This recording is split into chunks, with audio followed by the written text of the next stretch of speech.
Item number 1. I brought with me the only photograph I have of my 4 kids and myself, taken on an access visit after the children were removed from my care. Due to lifestyle, I've lost my personal belongings many times over.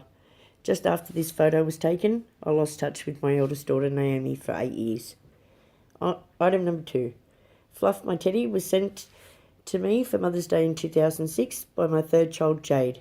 She has been the one constant through absolutely everything. History is now repeating itself with her as she is going through her own court case due to be sentenced. Item number 3. The crucifix that lay upon my grandfather's coffin. He died in Goulburn just before my incarceration. He meant the world to me and I to him. Due to being Catholic, my mother was unable to throw it out. I got this object by default and I'm extremely proud to be the owner of it. Item number 4. Lastly is a medallion, also of my grandfather's, given on the 75th anniversary of the Returned Services League, commemorating 75 years of dedicated service to the community. My words of wisdom. After my incarceration for a mere 8 days, resulting in the removal of my 4 children, then 11, 10, 8 and 11 months, 3 weeks and 2 days old, the eviction of my home of 12 years and the loss of my 10-year marriage, I came up with these rules to life, which I still live by today. Number 1, don't rely on others. Number 2, cover your ass. Number 3, work the system. Thank you. I've been enchanted by this handcrafted paintbrush since I purchased it on my travels. It reminds me of beauty, expression and freedom. My life has been a colourful adventure, filled to the brim with emotions, lessons and experience. There is no other teacher but my own unique soul, which is connected to spirit. Steadily I grow into a better version of me, shedding any unnecessary baggage and accepting with gratitude my path to a happy and fulfilling destiny. I have been very blessed. I sing and music is in my life. And music has always been the connection for me to be able to live, to survive. But I am in no doubt that that gift is from God. And I renewed a relationship with Jesus Christ. People will be going, oh, here we go. I don't care, because for me, it saved my life. Every day of my life, Jesus Christ is that thread, is that lifeline that keeps me afloat. And I would really like to help anybody just to say that you are not alone. There are a lot of us. So talk about it, share it, because there's lots of people that can hold you and can understand and will give you unconditional love, not judgmental love. The items I brought in today are a collection that hold memories for me. A painting of Joan of Arc. She's been my hero since I was a little kid. I remember learning about her in school and I wanted to be like Joan of Arc. Well, she was a warrior, a fighter. A photo of my mother, who is a very complex woman. She's been through a lot. Lost my father when we were just very young, and Mum raised 3 kids on her own. She has suffered depression and anxiety from the trauma of losing my dad. I guess we've all inherited a little bit of that. She's now 77 and she's very much in my mind. A photo of my 3 children when they were babies, and these young human beings mean more to me than anything else in this world. I love them, and my reason for existing now is to ensure that they will have a life that has peace in it and that they feel safe and secure without me. My grandmother, who is my hero, we had a very close relationship. She shared a lot of her stories with me, and I love her for being so brave. I have a wedding ring that I have with me all the time. It's my father's wedding ring. And my dad got killed in a car accident when he was 32, and I have that wedding ring. It's the only thing I have of his. I have a rosary which my eldest daughter gifted me and that means a lot to me because her and I have been through a lot together. The last thing is a silver bangle that was a wedding anniversary present from my ex-husband. It still reminds me of a time in my life when it was a happy time, but it's past. I have examined my beliefs about my sense of worth and the way this drove me to live. My low sense of worth long term led to an eating disorder, depression, and offending. I now love who I am without the need for external approval. Finding objects to portray my experience with the criminal justice system was not difficult, as they are things that I focused on to get through this time, or things that I still hang on to when I'm faced with barriers because of the criminal label that I now have. The white dress is to provide a contrast to the disgust that I had of myself and how dirty I thought I was. It also represents that I actually now like who I am. Since my teenage years, I had low self-worth, feeling that I had to do more in order to please, not to speak up as I feared rejection or a negative response.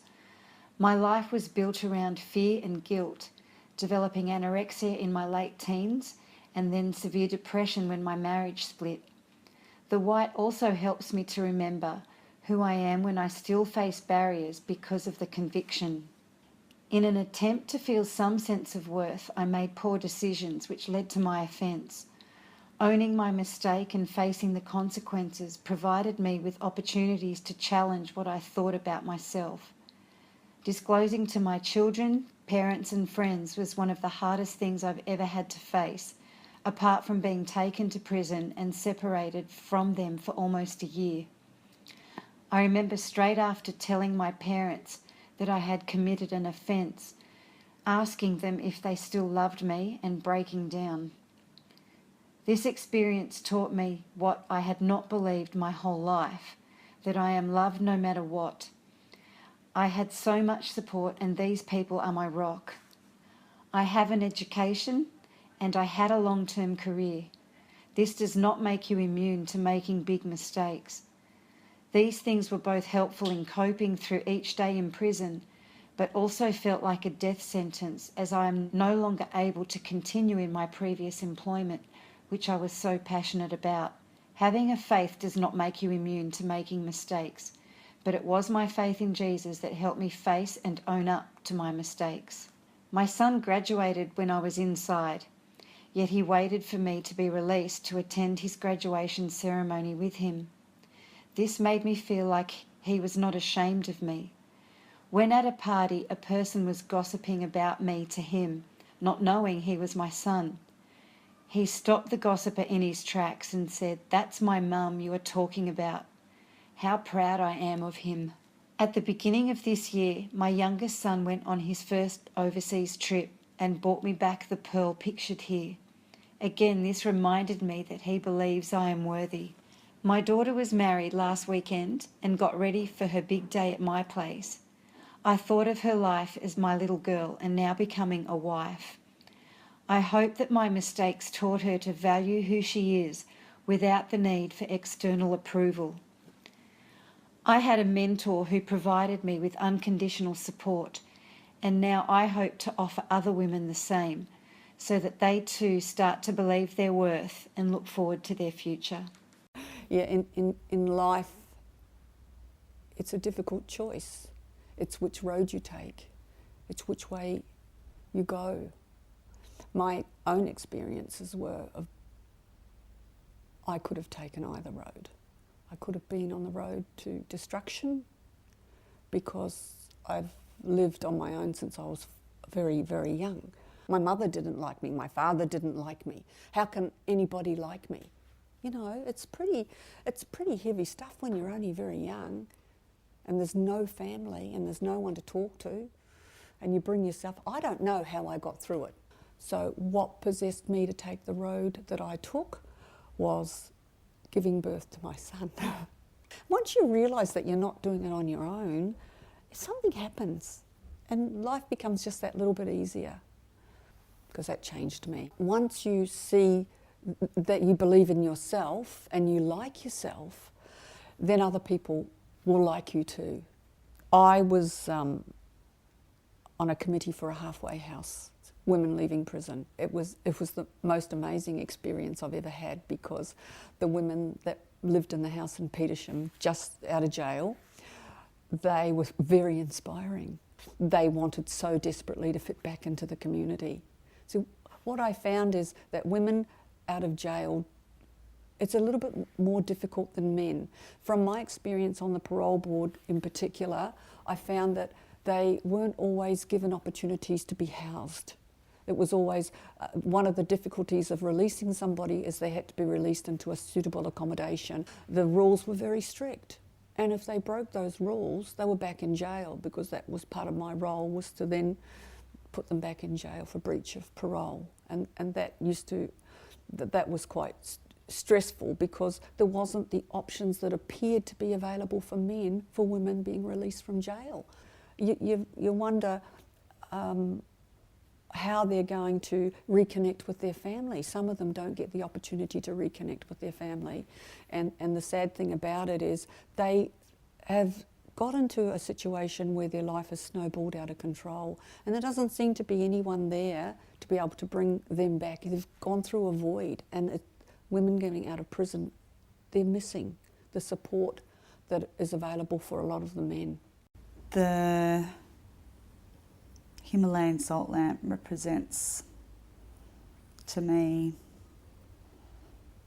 light and enlightenment and beauty, and I find that very inspiring. The scarf represents to me a wildness, like the wildness of nature. It's kind of hippie and free, which is a definite part of me. And the Irish Worry Stone was given to me by a client, and a dear person that I worked with for a long time. And it represents to me handing things over to the care of God and the universe, and not to take yourself so seriously. And that stone will be here longer than all of us, so it gives a perspective of we're not here for all that long. My dog Yoda, he's just so in the moment, and such a beautiful companion, and can always, if I'm thinking about something too seriously, he can always bring me back to the moment, and there's a lot of joy that I get from him. So many women, just about all of the population in prison, come from a domestic violence relationship immediately prior to or even during their crime. They're all traumatised. Everything is just gone. These women aren't going anywhere. They're used to just making it through every single day. Your loss of freedom is huge, and until somebody experiences that and their removal from their children, for whatever reason, you cannot comprehend it. So while you're in prison, make the programs holistic. Rebuild the women, rebuild these people, so that when they leave, they're better than when they came in. It's a win-win situation. It's so simple. The women win, the children win, the families win, and the community wins. The system wins. Everything happens if you start rebuilding the people that have been traumatised. These items are important to me because they're photos of my daughters, and that was all that mattered when I was in prison. The first photo is Shannon's 5th birthday, which was such a focal point for her and for me as a mum, and it was just after that I left her. The other shot is of Sarah as I remember her when I left her. She was still quite a little baby. I had them on my desk in prison for the whole time that I was there. They were quite different when I got out. They were quite young ladies when I was released, but they've been very important to me. The handbag is something that the girls were walking past and saw one Mother's Day and said they'd both agreed straight away that they wanted to get that for me for Mother's Day, so it was sort of quite poignant. I know that something really terrible happened in your life, something that may never be spoken about. How could a human be so cruel to you, beautiful woman? But you do have a choice now, choice to go down a different pathway where you'll find kind people who can help you, They have special skills and they have done this before. We are there for you to find yourself again and to help you start healing. I am a strong woman. You are the strongest woman I know. This is about my items. My watch was a gift from my sister Katrina. She is my rock. We now live on opposite ends of our land, but we will never be apart. The watch also signifies time. Time is precious. You can never regain time. You can't go back.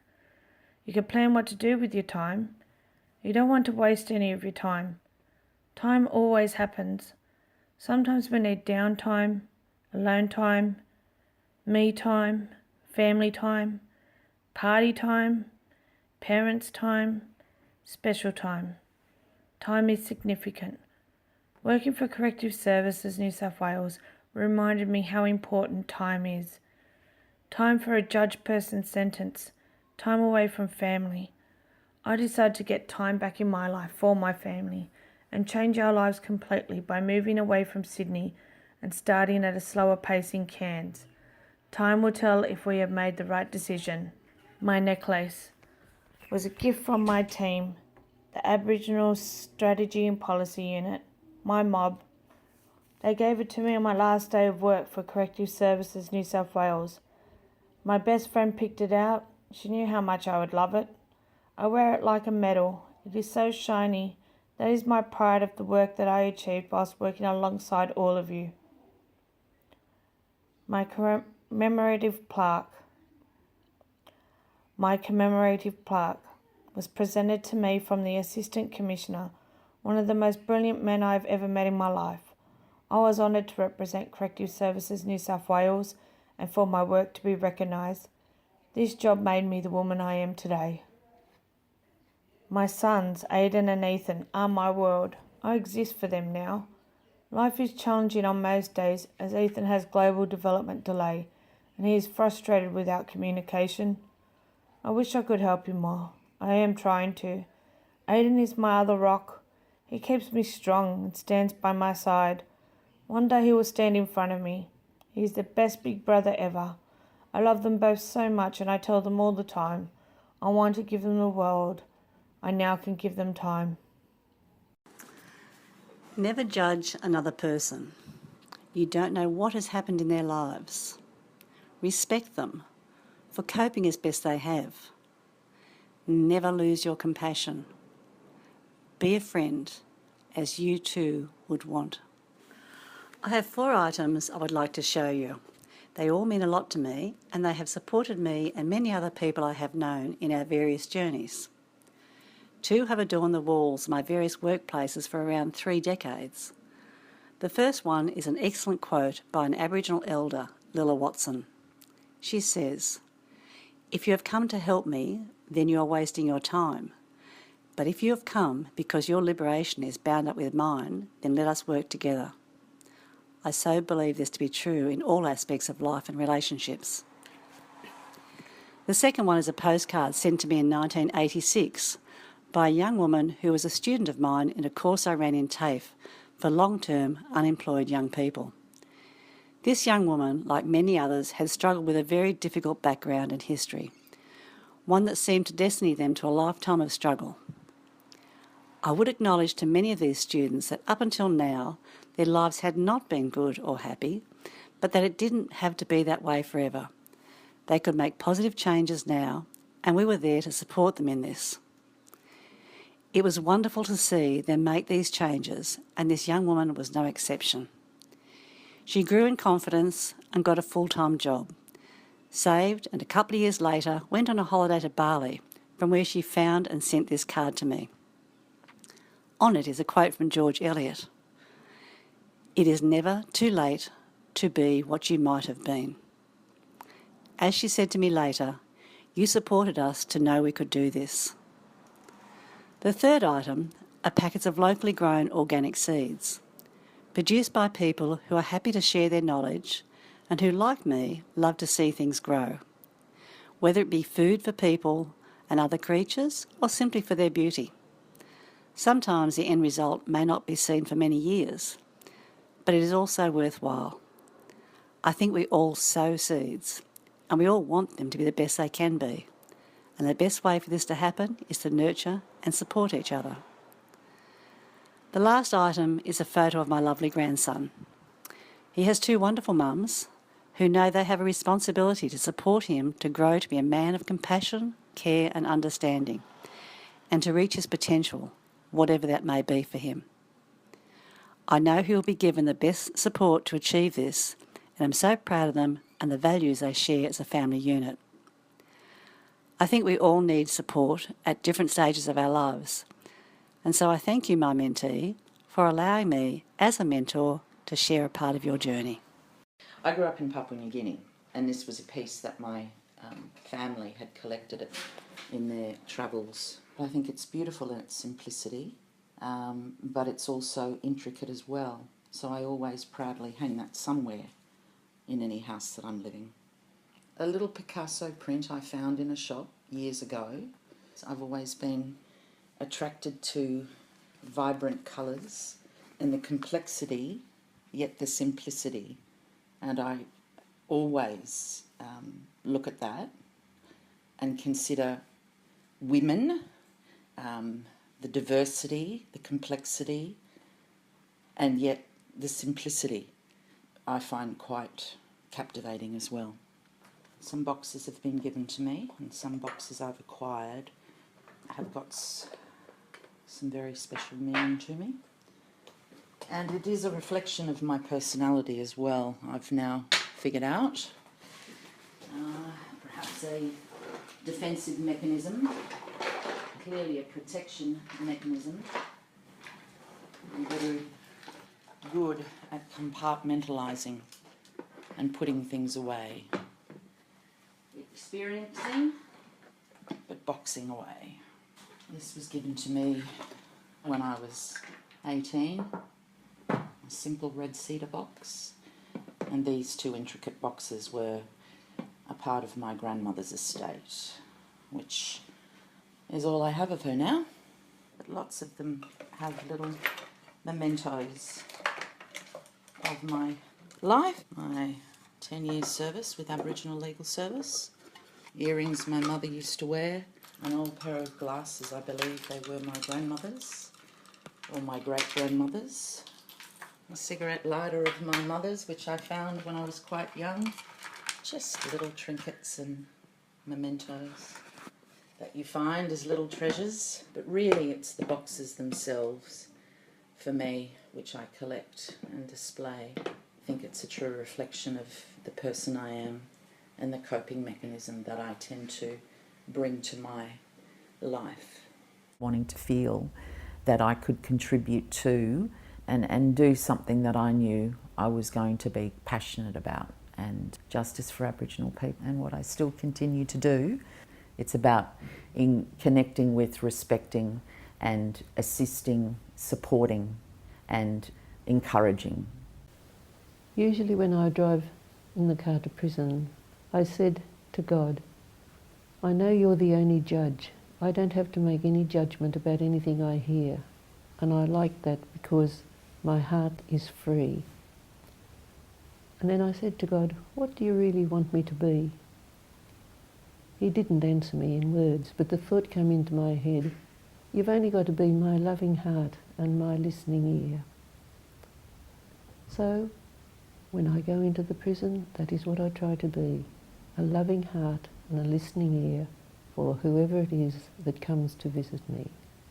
When my time in prison work was finished, the women decided they'd like to give me a farewell, and they made a book with many messages and pictures and artwork that they did themselves. I treasure that book and often look at it because it reminds me to remember those women, to pray for them, and to know that they have become people who've gone out to live their lives anew. You can't change the past, but you can change the future, and life does go on. This first picture is a tattoo of my daughter Emily that died when I was in custody. The second picture was at the Motion Centre with my son. We went to see the Canadians hockey game about a year after I was released. The third picture was taken of me and my children when I was incarcerated in Australia a year after the loss of Emily. The fourth picture was taken with my daughter and I. We spent the day at the cottage about a year and a half after I was released. The fifth picture, this was a picture taken when I brought Emily and Sandy to see the Black Eyed Peas concert the year before I was incarcerated. The sixth picture, this photo was of my son and I on the way to the Canadian hockey game in Montreal. The seventh photo, this photo is of my son and I boating when he took me out for the day on the lake. The eighth picture, this picture was taken at a correctional center when my children came to visit. The ninth picture, this is a photo of my daughter Miranda and I just after being picked up at the airport after my release. 10th picture, this is a photo of me, Miranda, and Paige, a good friend of the children, a year after my release. I chose these photos because these are all special moments I had with my children after I was released from prison, and also the memories of my children coming to see me at